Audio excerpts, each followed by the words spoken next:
중국의 짧은 동영상 플랫폼인 틱톡이 트럼프 행정부를 고소했습니다.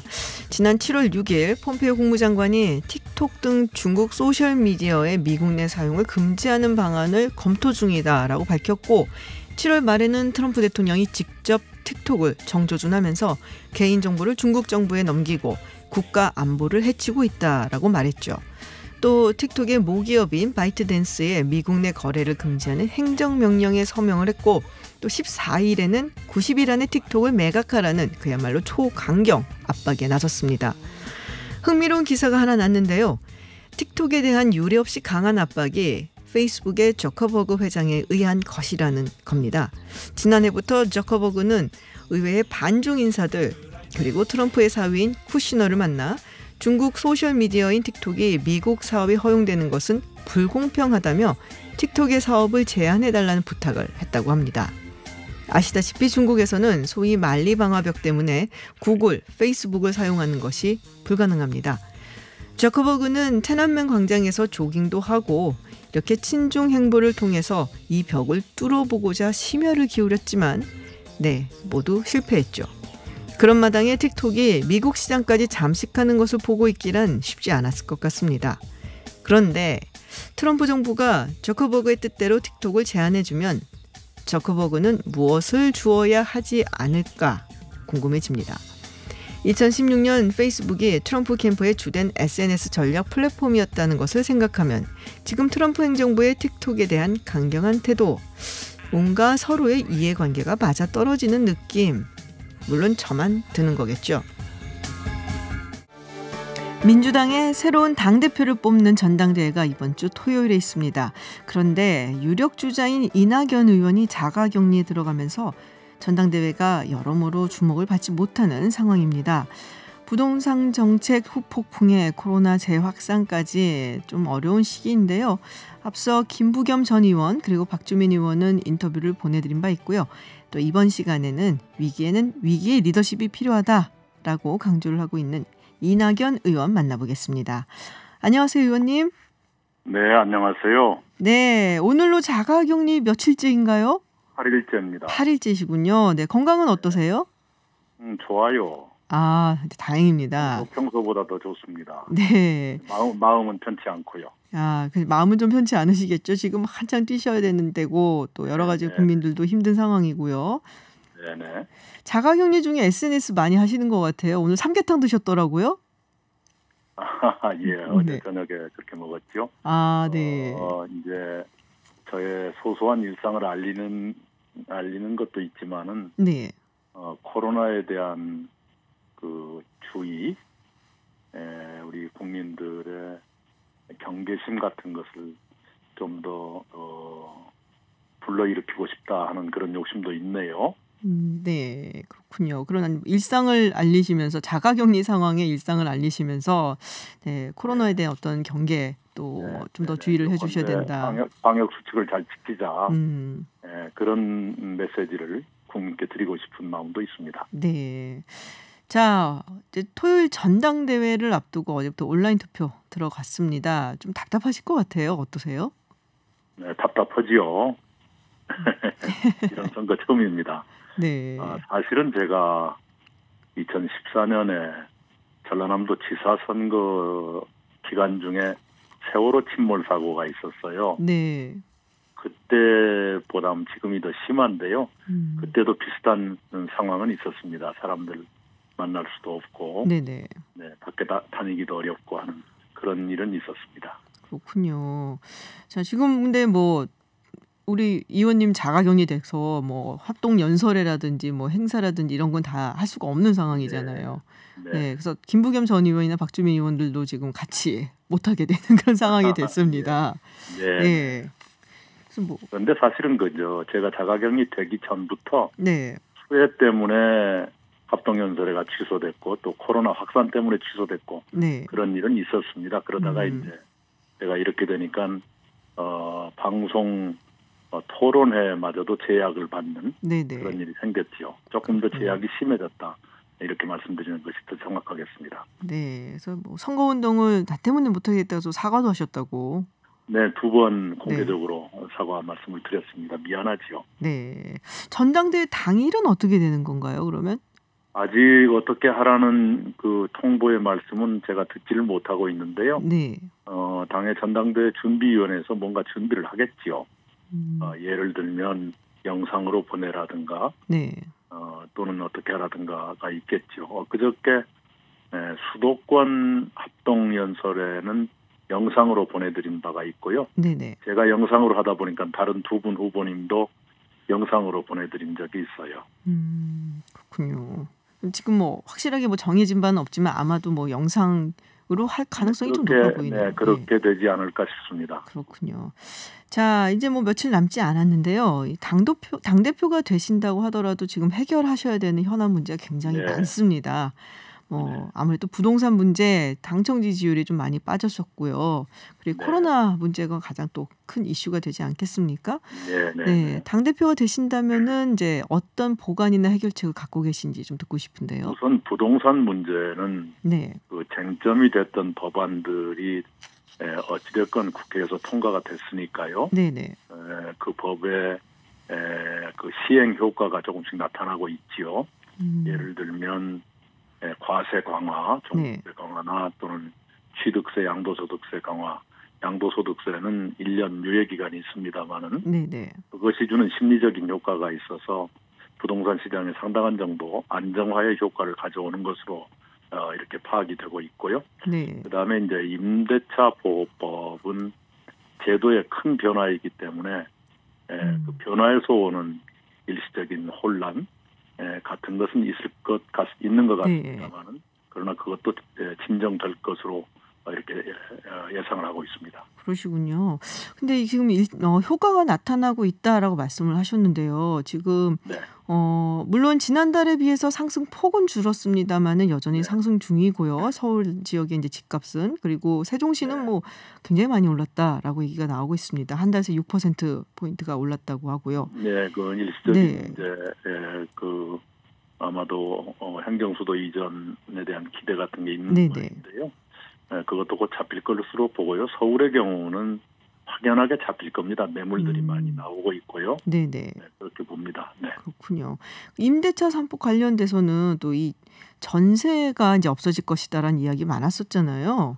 그렇지는 않을 거고요. 실제로 전세 거래가 일시적일지 어쩔지 모르지만 오히려 늘어난 것으로 파악이 되고 있고요. 전세 거래가 늘어났다. 네. 그렇게 하고 그다음에 그 법은 임차인의 주거권에 관한 문제다. 함께 사는 세상을 만들기 위해서 필요한 정도의 분담이다.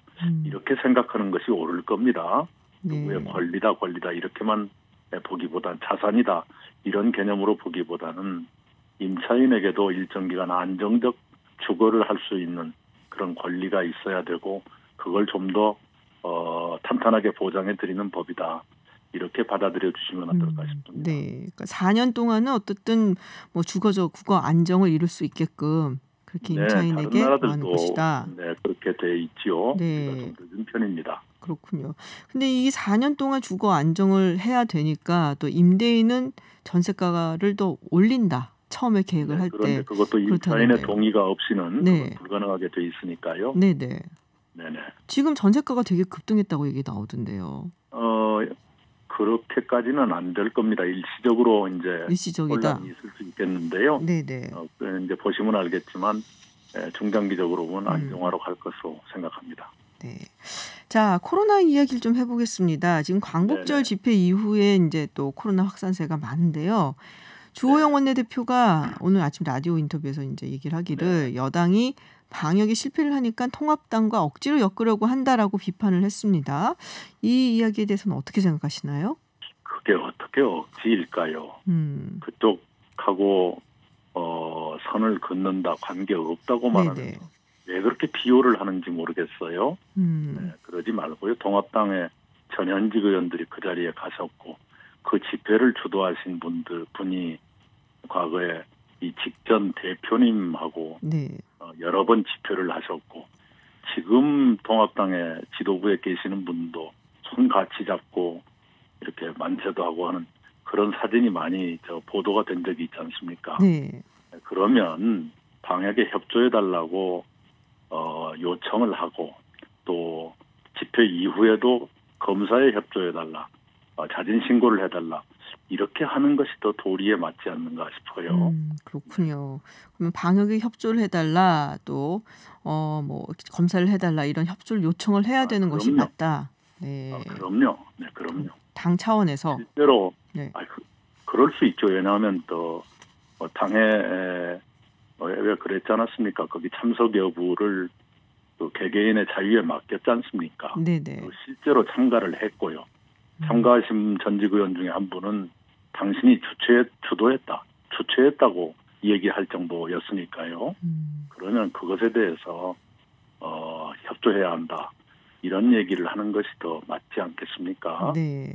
네네. 실제로 그 교회와 관련된 확진자가 이미 900명을 넘었지요. 네. 그리고 지금 여기저기 전국으로 확산되는데 그쪽의 그 영향이 굉장히 컸었던 건 사실 아닙니까? 그 집회의. 그렇다면 거기에 대해서 함께 이걸 빨리 진정시키는 데 협력하는 것이 옳은 태도라고 생각합니다. 네. 자, 그리고 청와대 국민청원도 올라왔는데요. 지금 당 최고위원회 출마한 이원욱 의원이 지금 이 광복절 집회를 허용했던 그 판사 실명을 내걸은 법안을 발의를 했습니다. 네.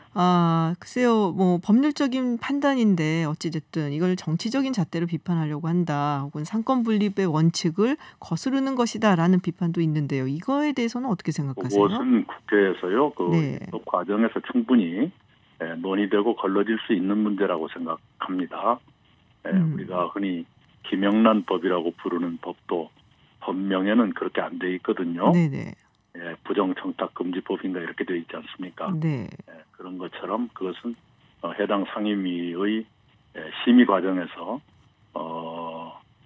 여러 가지 의견이 제출되고 또 거기에서 여과될 것이라고 생각합니다. 그래도 모든 사람은 사실 김영란법으로 잘 알고 있는데요. 옛날에도 그런 일들이 많이 있지요. 몇몇 어떤 사건 때문에 네네, 그러니까요. 사람들이 각성하거나 문제의식을 깨닫고 법을 만드는 경우가 있는데 그 이름을 붙여서 하는 경우도 있죠. 예를 들면 옛날에 공천 탈락에 불복하지 못하게 하는 법은 누구누구 암흑의 법이다라든가 하는 식으로 하는데 법명은 그렇게 안 돼 있습니다. 그렇군요. 알겠습니다. 지금 또 한 가지 이슈가 이제 2차 재난지원금이거든요. 네네. 네, 우리 이낙연 의원님께서는 이제 좀 차등적인 지급을 주장을 하시는 걸로 알고 있는데요. 그에 반해서 뭐 박주민 의원이나 김부겸 전 의원은 전 국민 지원 이야기를 하고 있습니다. 그것은 이렇게 봐주십시오. 제가 그저께 기자들이 이 자가격리 중에도 자꾸 뭘 쥐어짜요. 근데 제가 말씀드리고자 했던 것은 바로 엊그저께 직전 그 일요일 밤에 고위 당정청 회의에서 당정청의 고위 인사들 10명이 합의하기를 지금은 코로나 극복, 방역에 집중할 때다. 재난지원금은 논의를 유보한다. 이렇게 했거든요. 거기에 따라야지요. 네, 그렇게 결정한 이유가 있습니다. 실제로 코로나 확산이 너무 위중하기 때문이기도 하고요. 또 지난 4월에 1차 재난지원금 지급 이후에 많은 그 사회적 약자를 돕기 위한 많은 정책이 보강됐어요. 그 정책들과 이것은 어떤 관계를 가질 것인가의 정리도 있어야 되고 더 큰 이유는 뭐냐 그러면 이번 코로나가 어떻게 될 것인가를 보지 않고 무조건 재난지원금 얼마 준다. 라고 하는 것이 맞질 않습니다. 만약에 그런 일이 없기를 바라지만 상황이 더 악화된다면 재난지원금으로 해결되지 못하는 사태도 있을 수 있습니다. 그런 것도 모르고 덤벙덤벙 재난지원금부터 얘기하는 것은 옳지가 않다는 걸 전제로 하면서 그러나 이론상으로는 어려운 분을 더 먼저 도와야 되지 않겠느냐라고 한 것이 지난 1차 지원금도 소득 하위 50%를 먼저 드렸습니다. 그걸 다 잊어버린 것 같은데요. 그런 일이 있었습니다. 그렇군요. 그러니까 지금 먼저 재난지원금부터 얘기하는 것은 성급하다라는 말씀이신 것 같아요. 이게 어떻게 진행되고 지금 상황이 그것부터 얘기할 상황이 아닙니다. 그렇군요. 네네네. 선별적으로 지원을 하는 것에 대한 얘기는 약간 좀 원론적인 이론적인 문제이죠. 이론상의 문제이고요. 네네. 전면 지급을 말씀하시는 분들은 시간이 없다 이런 얘기도 하시는데 네. 그 하위부터 드리면 시간 문제는 큰 문제가 안 될 수가 있습니다. 상위 소득 상위는 이렇게 통계가 충분히 잡혀 있질 않아요. 그런데 하위 쪽은 복지 정책 때문에 네. 통계가 많이 잡혀 있죠. 예를 들면 기초생활수급자라든가 네네. 차상위 계층자라든가 이렇게 하는 건 순간적으로 될 수 있습니다. 빨리요. 네. 그런 건 큰 문제가 안 되고요. 지금은 그 얘기부터 하는 것은 순서에 맞지 않다는 건 분명합니다. 방역부터 해야 된다.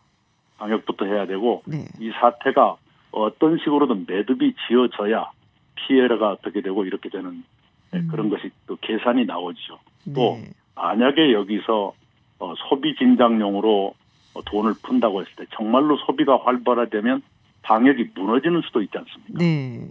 네, 그런 것도 감안해야 될 것 아니겠어요? 네. 그래서 방역에 집중하자는 말 속에 포함된 의미가 그렇게 여러 가지가 있다 이 말씀을 드릴게요. 네.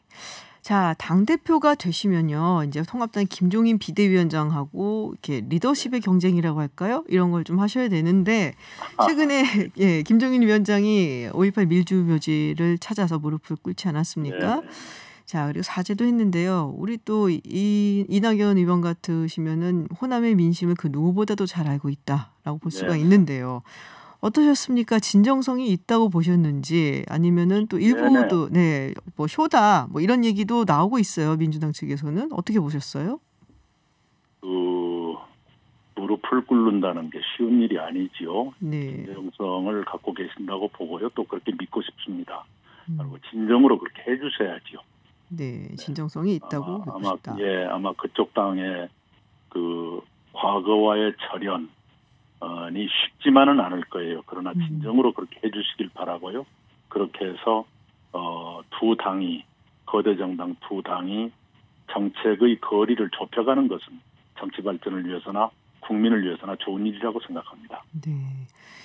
사실 광주 민주항쟁에 대한 어떤 생각을 거리를 좁혀가는 것은 국민들에게도 상당히 좋은 것이죠. 이렇게 좋죠. 그리고 이제 한동안 왜 5.18 특조위 위원 선정도 안 돼가지고 몇 달 동안 그것이 이렇게 공전하고 그렇게 만든 과거도 있지 않습니까? 네. 그런 일들이 없게 행동으로 보여주시면 진정성을 더 믿게 되겠죠. 그렇군요.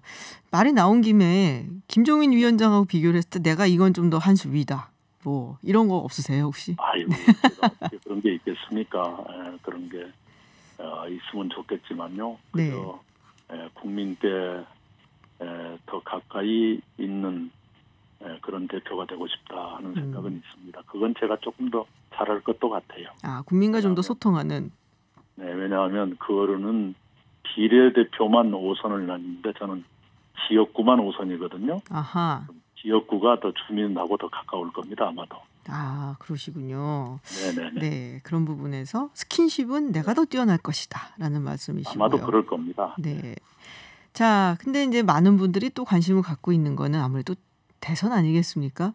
그래서 대선 이제 주자가 되시려면 경선을 치르셔야 될 테고 또 민주당 내에서의 이제 경쟁도 있을 텐데. 네네. 네, 최근에 아무래도 이재명 지사와 비교를 많이 하게 돼요. 질문 많이 받으셨겠지만 이재명 지사가 좀 앞서는 결과들이 여론조사 결과들이 좀 나오고 있습니다. 네, 이 부분에서 좀 신경을 좀 쓰셔야 될 것도 같은데요. 대선을 노리신다면. 그런 일이 늦게 나타난 것이지요. 오히려. 그런 일은 늘 있는 것이고요. 또 여러 차례 엎치락뒤치락 하지요. 과거의 전례를 봐도. 그렇게 받아들여야죠. 그렇군요.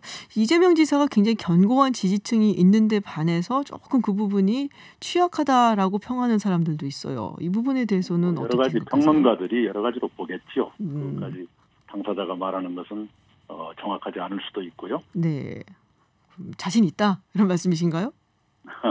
조심스럽죠. 네. 네, 알겠습니다. 그럼 마지막으로 자, 이낙연이 당대표가 되어야 되는 이유 짤막하게 부탁드리겠습니다. 이기이기 때문입니다. 제가 특별한 역량을 가진 사람이라고 생각하진 않습니다만 그러나 총리로 일하면서 대통령님 모시고 다양한 위기에 대처했던 것이 최근의 경험입니다. 그리고 당으로 돌아와서도 국난극복위원회를 넉 달에 걸쳐서 제가 책임을 맡았었는데요. 그런 경험이 지금 같은 복합적 위기에 대처하는 데는 도움이 될 수 있을 것이다 라고 생각합니다. 그 점은 제가 좀 나을 거다 이런 믿음을 가지고 있습니다. 국민 여러분 믿고 이 위기의 극복에 최선을 다하겠습니다. 네, 알겠습니다. 말씀 여기까지 듣도록 하겠습니다. 오늘 말씀 고맙습니다. 네, 감사합니다. 네, 지금까지 민주당 당대표 후보 이낙연 의원과 말씀 나눴습니다. 네, 매주 화요일 쏠쏠한 경제 얘기 나누는 시간 경제탐구 생활입니다. 박연미 경제평론가 연결돼 있습니다. 안녕하세요. 안녕하세요. 네, 부동산 이야기 먼저 속보로 짚어보도록 하겠습니다.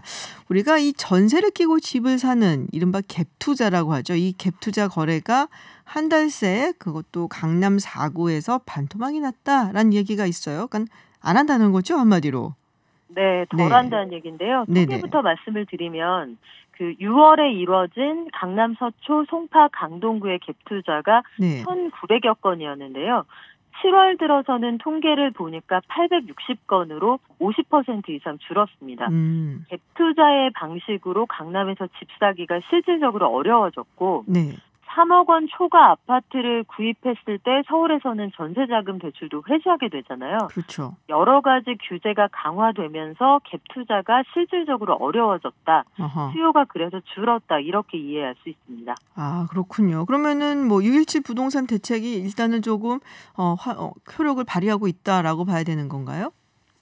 양분화 되는 것 같아요. 일단 갭투자를 해서 들어가신다 하는 분들은 우리가 시쳇말로 실탄이 약간 부족한 분들이잖아요. 네네. 혹은 다주택자가 되고 싶은데 여러 군데 분산 투자를 하려는 그런 사람들인데 실질적으로 현금 부자들은 뭐 20억, 30억 하는 것들을 대출 없이 지금 사들이고 있는 상황이에요. 네. 그래서 완전히 현금 부자들, 대출이나 이런 것들 규제를 피해가고 보유세도 부담을 안 느낀다. 이런 사람들은 뭐 그들만의 리그가 형성돼 있는 것 같습니다만 이 중산층 이상에서 강남 진입을 하려고 했던 혹은 이쪽에 투자 수요들은 상당히 줄어든 것으로 보입니다. 아, 그러니까 정말로 정말 현금이 딱 있는 사람들 이런 사람들은 갭 투자를 하고 있고 근데 그 숫자가 얼마 안 되고 뭐 예전에처럼 이제 중산층에서 조금 이제 진입을 하거나 투자를 해보려는 사람들은 지금 못 하고 있는. 그렇죠. 시장이 나눠지는 거죠. 확실하게. 그렇군요.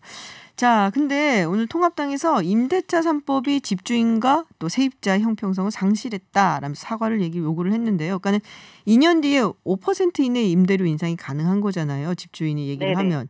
근데 그것도 세입자가 동의하지 않으면 안 되는 것으로 나와 있다는 얘기인데 이게 정확히 어떻게 된 건가요? 일단 그 통합당이 주장하고 있는 내용은 세입자가 이 5%까지도 나는 못 주겠다 하면 현재 상태에서 사실상 동결해야 하는 것 아니냐. 이렇게 주장을 하고 있는 거예요. 이 5% 룰이라는 것에 대한 그 실질적인 적용과 해석의 양쪽에서 다른 의견을 보이고 있는 건데 최근에 임대차 3법이 국회를 통과했고 그 실거래를 신고하는 법 이외에 나머지 두 가지는 즉시 적용이 되었는데요. 주거권 보호를 위해서 세입자가 2년 계약갱신을 보장받을 수 있는 내용이잖아요. 그리고 한 번의 임대료 인상폭은 종전 대비 최대 5%니까 나는 종전 대비 뭐 1%도 어렵다 하면 이거 안 되는 것 아니냐. 그러니까 동의가 필요하다는 전제에 대해서 통합당이 해석하기로는 이건 지나치게 집주인들의 권리를 제한하는 거다. 이렇게 주장을 하고 있는 거죠. 그런데 시장에서는 5% 이상으로 올려주려고 하는 세입자들도 있다. 이런 얘기가 나와서 실질적으로 누가 약자이고 누가 강자이냐 이 해석이 좀 분분한 상황입니다. 그렇군요. 이건 사실은 거래가 진행돼 봐야지 알 수 있을 것 같다는 생각이 조금 드는데요. 이 제도 이후에 실질적으로 계약갱신 청구권을 이용하신 분들이 계신지 실제 시장의 반응이 어떤지는 올해 하반기에 좀 지나봐야 알 것 같아요. 그렇군요. 자, 그러면 재난지원금 이야기를 좀 해보도록 하겠습니다. 지금 2차 재난지원금 얘기가 나오면서 기재부에서는 네. 1차처럼 전 국민한테 다 주기는 힘들다라는 얘기가 나오고 있어요. 그러면서 네. 100% 국채 방향으로 가야 된다라고 하는데 1차 때도 국채 발행을 좀 하지 않았던가 싶은데요. 네, 1차 지급 때에도 3조 4천억 원에 이르는 적자 국채를 발행을 했고요. 네. 이른바 예산 다이어트라고 하는 것을 통해서 한 10조 원 정도 이렇게 저렇게 이른바 쥐어짰다. 이게 기획재정부의 얘기예요. 네. 그 여당 일각에서는 그래도 좀 이 불효불급한 부분에 줄일 수 있는 게 남아있지 않느냐라고 이야기를 하는데 아마 예산 짜는 쪽에서는 우리가 기금이나 출연금까지 탈탈 털어서 썼기 때문에 이번에 2차 재난지원금은 만약에 1차처럼 하려고 하면 100% 적자 국채 발행해야 한다. 아하. 정부가 빚지지 않는 방식으로는 어렵다. 이렇게 네. 판단을 하고 있습니다. 아, 그러니까 예산에서 짜낼 것이 없다라는 얘기군요. 그러니까. 네, 그런 주장이죠. 그렇군요. 근데 선별 지급이냐 아니면 전 국민 지급이냐 뭐 이거는 뭐 정치권에서 지금 얘기가 오가고 있는데 어떻습니까? 일단 그 여당 안에서도 이재명 경기지사 이외에는 선별 지급 쪽으로 의견이 모이는 것 같죠. 아하. 현재까지의 분위기는. 네. 그리고 실질적으로 이 가용할 수 있는 자원이 많지 않다. 또 코로나 재유행의 기세가 만만치가 않아서 네. 이게 언제까지 이어질지 모르는 상황에 2차 재난지원금을 1차와 같이 그 무차별로 지급하기는 어렵다. 이쪽으로 그 당정 간의 의견이 모이는 것 같고요. 네네. 일단 방역이 우선이라고 보고는 있습니다만 코로나19 이 재유행의 기세가 꺾이지 않으면 대원이고 뭐고 일단은 그 기간이 가장 큰 문제가 될 거다. 이걸 고민하는 그런 단계입니다. 그렇군요. 방금 전에 이제 다 방역이 문제다. 방역이 우선되어야 된다라는 이야기를 하셨는데 네네. 추석 전에 지급을 야당에서 이제 이야기를 하고 있거든요. 우리 평론가님 네. 보시기는 어떠세요?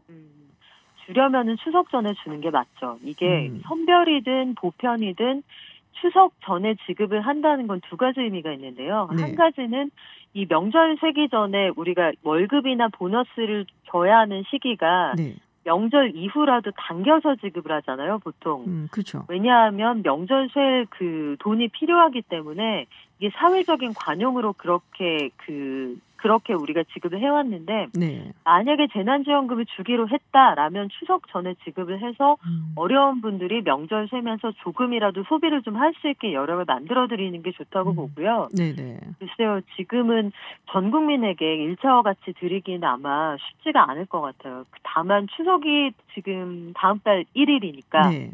시간이 얼마 안 남았단 말이죠.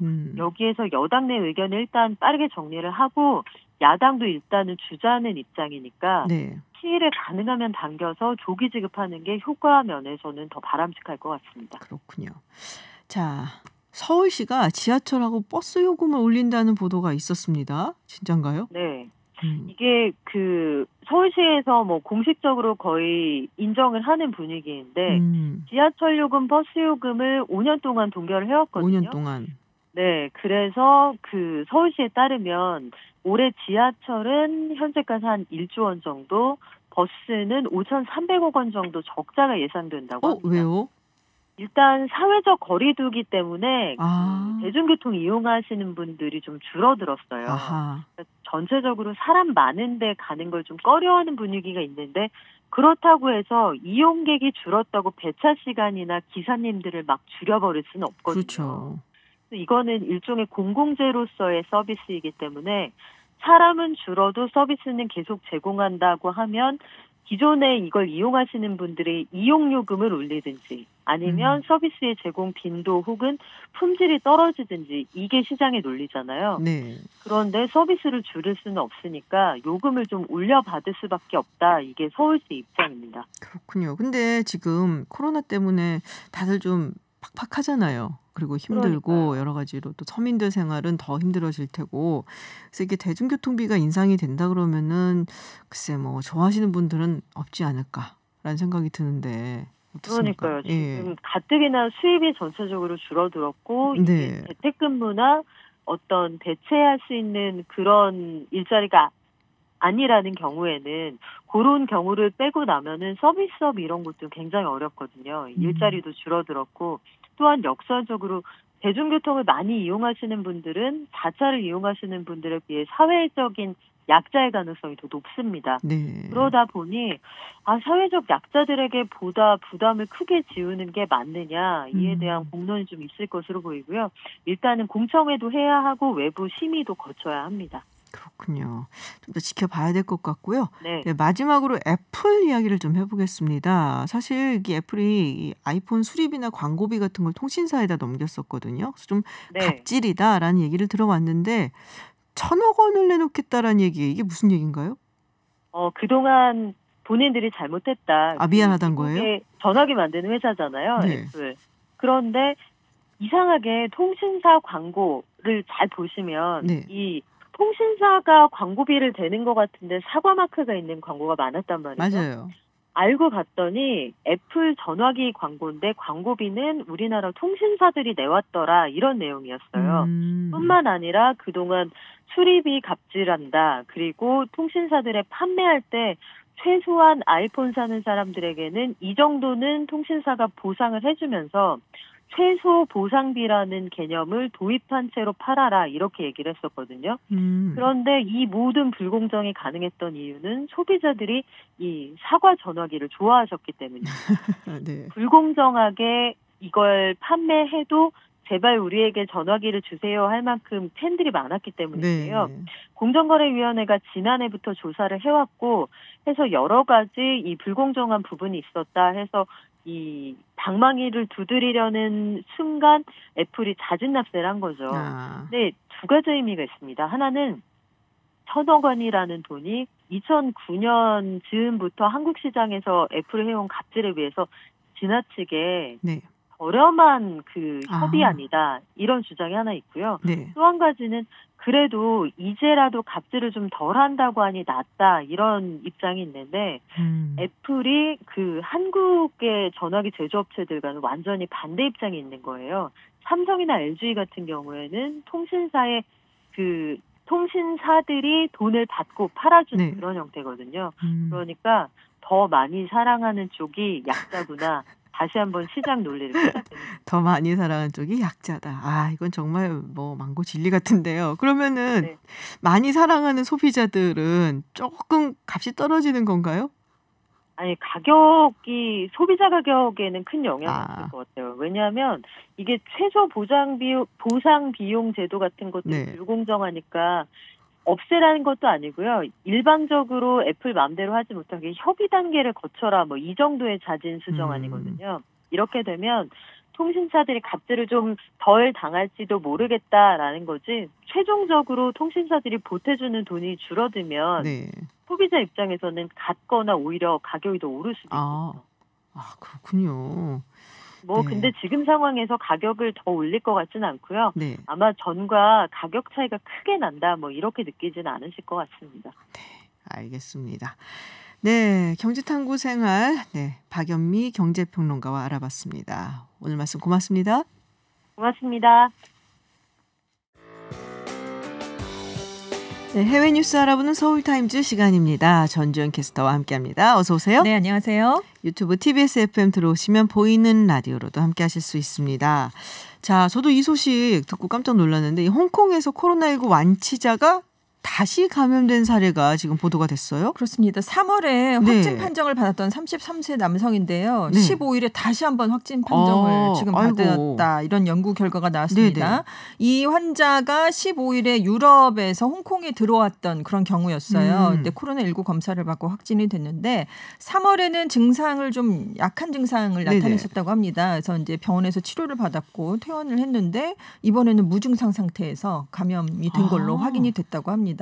근데 이제 바이러스를 한번 분석해 봤어요. 근데 3월에 감염된 바이러스는 중국에서 유래한 바이러스로 나타났는데 염기서열이 이번에 2차로 감염된 바이러스는 유럽에서 변종된 바이러스로 나타났다고 합니다. 그러니까 다른 바이러스에 지금 2번 걸린 셈인데요. 그러면은 뭐 한 번에 그러니까 특정한 바이러스에 한번 걸려갖고 항체가 네. 생성돼도 다른 종류로 하면은 이거 변이가 된 것이 들어오면 또 걸린다 이런 얘기가 아니겠느냐. 그래서 지금 이제 보건 당국이나 의료 네. 관계자들이 긴장을 하고 있는 건데 왜냐하면 지금까지도 양성 판정 다시 받은 분들이 종종 있었거든요. 그렇죠. 근데 이제 몸속에 바이러스가 미량 조금 남아 있었는데 그게 다시 활동을 했던 경우였는데 이거는 완전히 다른 바이러스가 네. 들어와서 지금 아주 새로운 경우가 되겠습니다. 그래서 이렇게 된다면 집단 면역이 형성돼도 코로나19를 막지 못하는 게 아니냐 이런 얘기까지 네네. 나오고 있는데 근데 전문가들은 이번 결과만으로 백신이 효과가 없을 거다 이런 결론을 내리는 건 아직은 좀 위험하다 이런 지적을 하고 있는데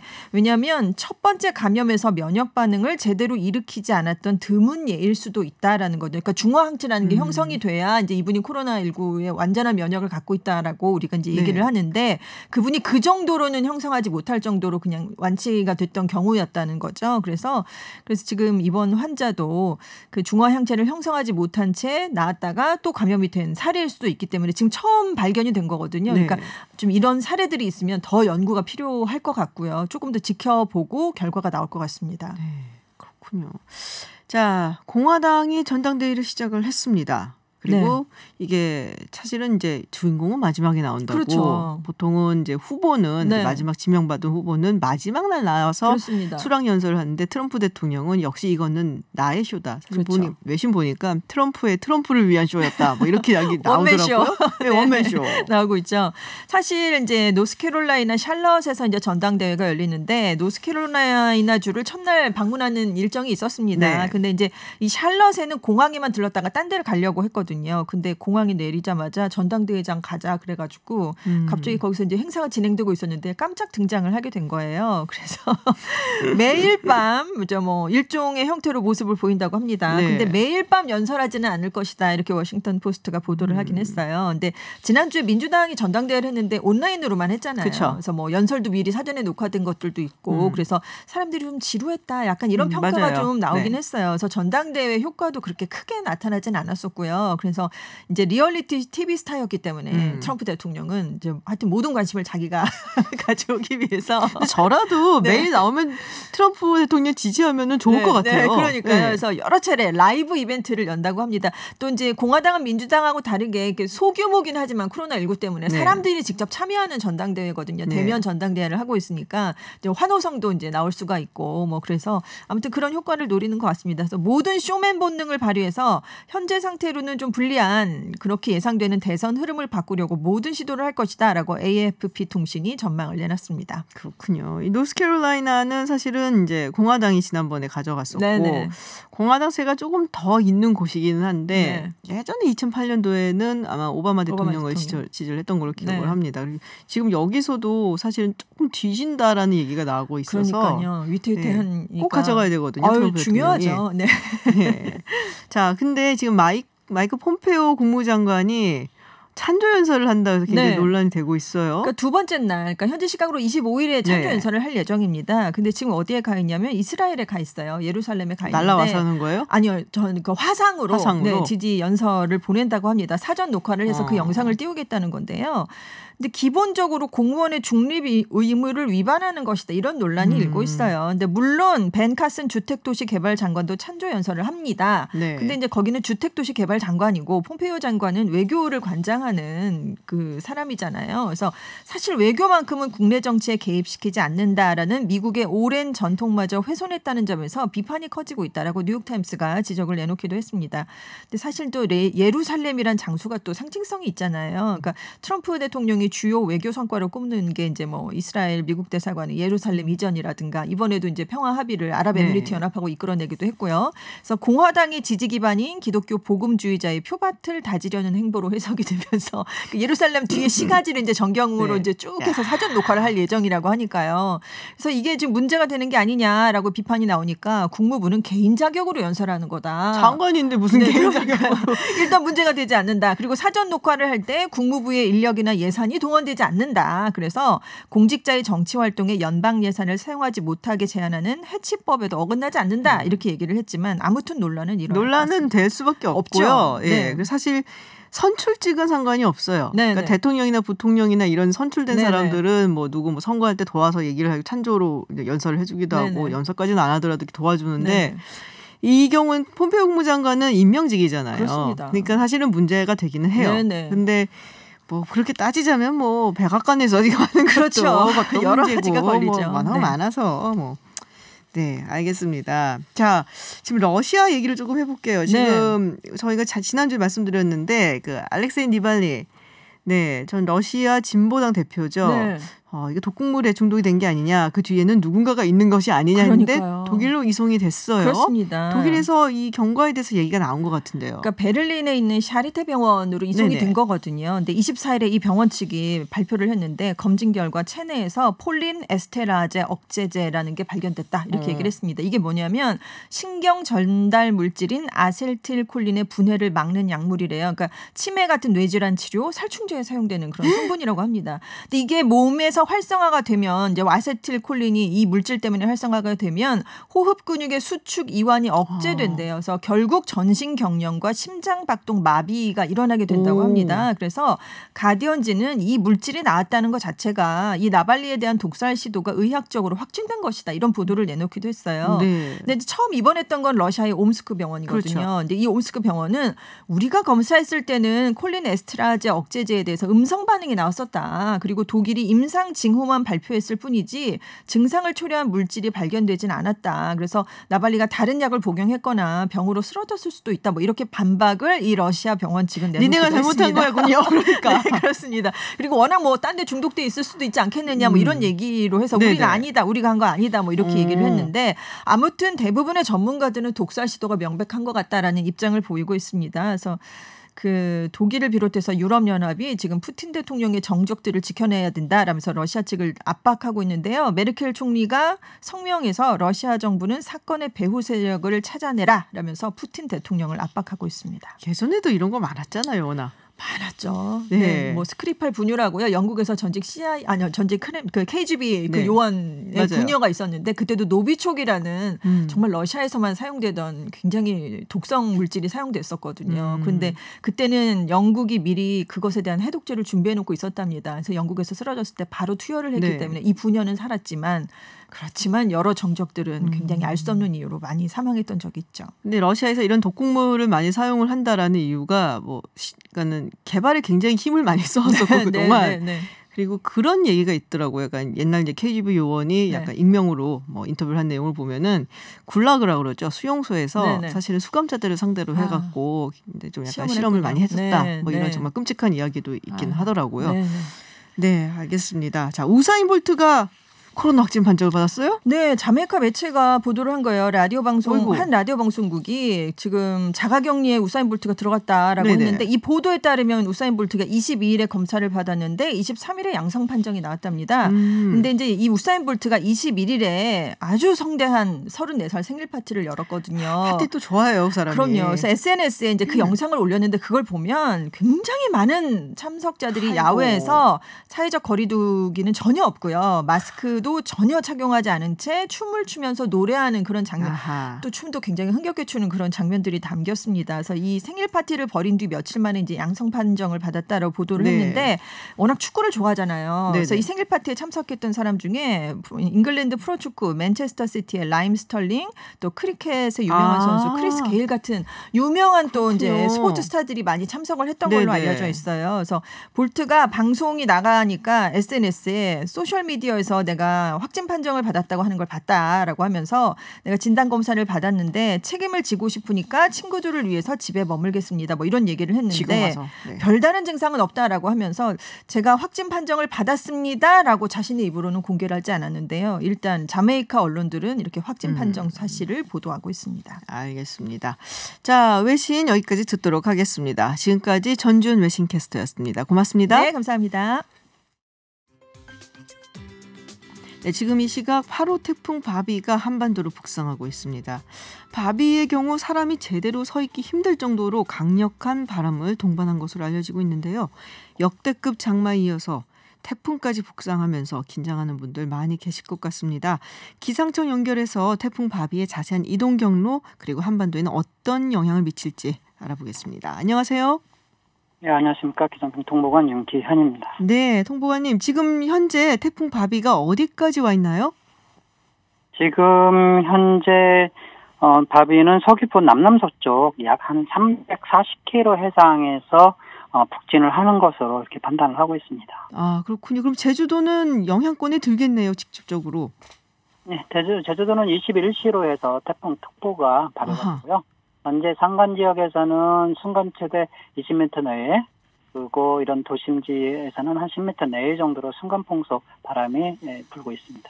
아, 그럼 어느 정도 세기라고 보면 되는가요? 현재 정도는 뭐 산간 정도에서는 네. 우리가 느낄 때 매우 강하게 바람이 엄청 세네 이 정도라고 보시면 되고요. 저기 지금 일반적으로 한 10m 내 순간 풍속 10m 내라고 하면 머리를 갖다가 휘날릴 정도로 보시면 됩니다. 근데 앞으로가 이제 더 강해지니까 그게 더 문제. 아, 그렇군요. 그럼 제주도를 제외한 나머지 지역은 언제부터 바비의 영향권에 들게 될까요? 지금 올라오는 태풍의 속도가 시간당 뭐 한 12km에서 15km 정도 이렇게 올라오기 때문에 조금은 텀이 있습니다. 제주도는 오늘 밤부터, 그리고 전북이나 전남은 내일 새벽 또는 아침에, 그리고 남쪽 지방은 그렇고요. 충청도 지방이 내일 낮부터, 그리고 서울 경기도가 내일 저녁부터는 점차 영향권에 들 걸로 그렇게 예상을 하고 있습니다. 그렇군요. 지금 보니까 이 태풍 경로가 처음하고 또 조금 달라지는 느낌을 받기는 했었거든요. 제가 봤을 때 처음에는 완전히 관통하는 것 같다가 약간 서해 쪽으로 삐껴가는 것 같다가 지금은 어떤가요? 네, 한 3일 전에 처음 태풍이 생겼을 때는 그때 가장 큰 확률로 우리나라를 관통하는 거였는데요. 지금 한 이틀 전부터는 그 경로가 서해상으로 이동할 것으로 저희가 예측을 했습니다. 그리고 지금도 그 제주도 서쪽 해상을 지나서 서해상에서 서해안에서 한 100km 정도 떨어진 서해상을 통과할 것으로. 근데 그 경로상에 흑산도, 홍도, 가이도 같은 데가 들어가 있고요. 그리고 경기만에서도 한 100km 정도 떨어져서 황해도 쪽으로 일단 북한 쪽으로 상륙을 해서 올라갈 것으로 그렇게 예상을 하고 있습니다. 그렇군요. 이게 왜 진로가 근데 꺾인 건가요? 지금 그때당 한 3일 전에서는 북서쪽에서 내려오는 고기압의 세력이 다소 강하고 해서 우리나라 쪽 서쪽으로 많이 못 올 걸로 예상을 했는데 뭐 시간이 가면서 북쪽에서 내려오는 차고 건조한 공기가 실질적으로 그렇게 강하지 않고 오히려 우리나라를 통과하면서 동쪽에 자리 잡게 되면서 오히려 진로가 동쪽보다는 서쪽으로 태풍을 이동하게끔 하는 역할을 했던 것으로 이렇게 파악을 하고 있습니다. 그렇군요. 근데 그런 얘기를 제가 들은 적이 있는데 이 태풍의 그 오른쪽이 또 위험하다라는 얘기를 들은 것 같은데 맞나요? 예. 태풍은 바람이 저기압이라서 저기압의 바람은 반시계 방향으로 붑니다. 그러니까 태풍의 진로의 오른쪽에서는 남풍이 대부분 불어요. 남풍이나 남서풍이. 근데 우리나라 전체가 편서풍지대거든요. 서쪽에서 바람이 불어요. 그러면 그 바람, 일반적으로 부는 바람하고 태풍에 부는 바람이 합쳐져서 일단 오른쪽에서는 더 강하게 부는 겁니다. 상대적으로. 아, 그렇군요. 그럼 서해 쪽이 약간 비껴간다고 하더라도 사실은 오른쪽에 위치한 한반도가 전체적으로 더 위험할 수도 있다. 바람이 더 느낄 수 있다는 얘기군요. 저는 그 하나 더 요인도 있고요. 서해상에서 지나가기 때문에 서해상에서 바람이 불어 들어오는데 마찰이 하나도 없습니다. 바다로 바로 들어오기 때문에 바다에서 바로 들어오기 때문에 그렇기 때문에 해안가나 지금 서해상에서 막다에 있는 부분들, 서쪽 섬 지역들, 제주도 그리고 서쪽 서해안 지역들은 동쪽 지방보다도 바람이 훨씬 더 강하게 그래서 초속 20에서 한 40m 정도 순간 최대, 순간 최대 40에서 60m 정도 이 정도면은 역대급 태풍이 불었을 때 기록했던 속도들이거든요. 그때 당시에 이제 피해들을 보면은 실제로 송전탑 같은 것이 섬에서 무너지는 적도 있고요. 그래가지고 그리고 뭐 다리에서 차가 넘어진다든지 실질적으로 그런 굉장히 시설물 사고, 안전 사고가 반드시 일어나는 경우가 굉장히 많았습니다. 그래서 그 부분에 대해서는 철저한 좀 대비가 필요합니다. 아, 그러면은 뭐 제대로 서 있기조차 힘들 것이다란 말이 맞네요. 그렇죠. 예, 제대로 몸이는 제대로 서 있는 것이 뿐만 아니라 몸을 제대로 컨트롤할 수 없기 때문에 실제로 자기 어떤 물건들이 나오면 피할 수가 없다는 거죠. 또 어떤 데 가서 부딪히기도 하고. 그렇군요. 안전사고가 난다. 이렇게 말씀을 드릴 수 있습니다. 사실 굉장히 심했던 태풍, 무서웠던 태풍이 매미, 루사 정도 기억이 나거든요. 그때랑 비교해서 어떨 것으로 보이십니까? 일단은 좀 특징들이 있습니다. 루사 같은 경우는 우리나라를 관통해서 동해안 쪽으로 빠져나갔었는데 그때는 비가 많이 왔었어요. 동해안 쪽에. 바람도 있었지만. 그래서 거기는 비 피해가 엄청났었던 거고, 이 태풍은 실질적으로 내륙을 통과하지 않고 서해상을 지나가기 때문에 조금 제주도 같이나 지리산 같이 높은 지역, 바다에서 부는 바람에 부딪히는 지역, 제주도, 지리산 또는 이제 태풍하고 가까운 전라도 쪽에서는 많은 강수가 있을 걸로 예상을 하고 있지만 그 위의 지역은 뭐 피해 날 정도는 아닐 거로 이렇게 봅니다. 아, 그렇군요. 조금은 피해 유형이 다르다 말씀을 드릴 수가 있습니다. 내일 뭐 수도권이나 서울에 태풍주의보가 예상되는 시간은 어느 정도로 그러면 지금 예측을 하고 계세요? 내일 태풍 수도권이라고 하면은 내일 저녁 전후 정도 되실 걸로 예상. 빠르면 저녁 전에, 늦어도 저녁 정도는 태풍주의보가 수도권에도 나지 않을까 이렇게 판단을 하고 있습니다. 그렇군요. 예상 강수량은 어느 정도 보세요? 지금 뭐 장마가 워낙 길어서 피해가 많았거든요, 비 때문에. 아까 말씀드린 것처럼 전라도와 제주도, 지리산 부근은 7에 300mm. 7에 300mm. 예, 백에서 한 300mm 정도가 올 것으로 예상을 하고요. 제주 산지는 500mm. 그 위의 지역은 뭐 30에서 100 정도 있어서 그렇게 올 것으로 예상을 하고 있습니다. 네. 자, 지금 뭐 태풍 바비가 북상을 하고 있는데 어떻게 생활에서 대비를 해야 되는지 좀 소개를 해주시죠. 일단은 지금 가장 우선적으로 전국적으로 대비를 해야 할 부분들은 상대적으로 동쪽은 좀 바람이 강하진 않겠지만 그래도 굉장히 바람이 세게 부네. 이 정도는 동쪽도 불 것으로 예상하고 서쪽은 아까 말한 것처럼 피해가 반드시 날 수 있을 정도의 바람이 불기 때문에 일단은 가정에서 할 수 있는 부분들은 유리창에 창문 테이프를 붙인다거나 아니면은 문틈을 막는다거나, 그리고 내일 태풍이 지나가는 시각에서는 절대로 야외에 나가지 않는 것이 중요하다. 하나, 반드시 가로수가 부러지고 또는 시설물이 벽에 시설물들이 무너진다든가 아니면 옥상에 있는 화분들이나 이런 것들이 충분히 떨어질 수 있는 경우가 많습니다. 그리고 철골물들도 되게 많이 무너질 걸로 예상을 하고 있고, 그래서 일단 첫째는 내일 태풍이 불어오는 바람이 세지는 시각에서는 야외를 나가지 않는 게 좋다. 그리고 또 하나, 시설이 파손되더라도 절대로 고치러 나가면 안 된다. 일단은 생명이 먼저 우선이니까 그 차후에 하시는 걸로 이렇게. 알겠습니다. 네, 말씀 여기까지 듣겠습니다. 고맙습니다. 예, 감사합니다. 네, 지금까지 윤기한 기상청 통보관이었습니다. 네, 김준의 이브닝쇼 준비한 내용은 여기까지입니다. 저희는 내일도 6시 10분에 여러분을 기다리겠습니다. 지금까지 김지윤이었습니다.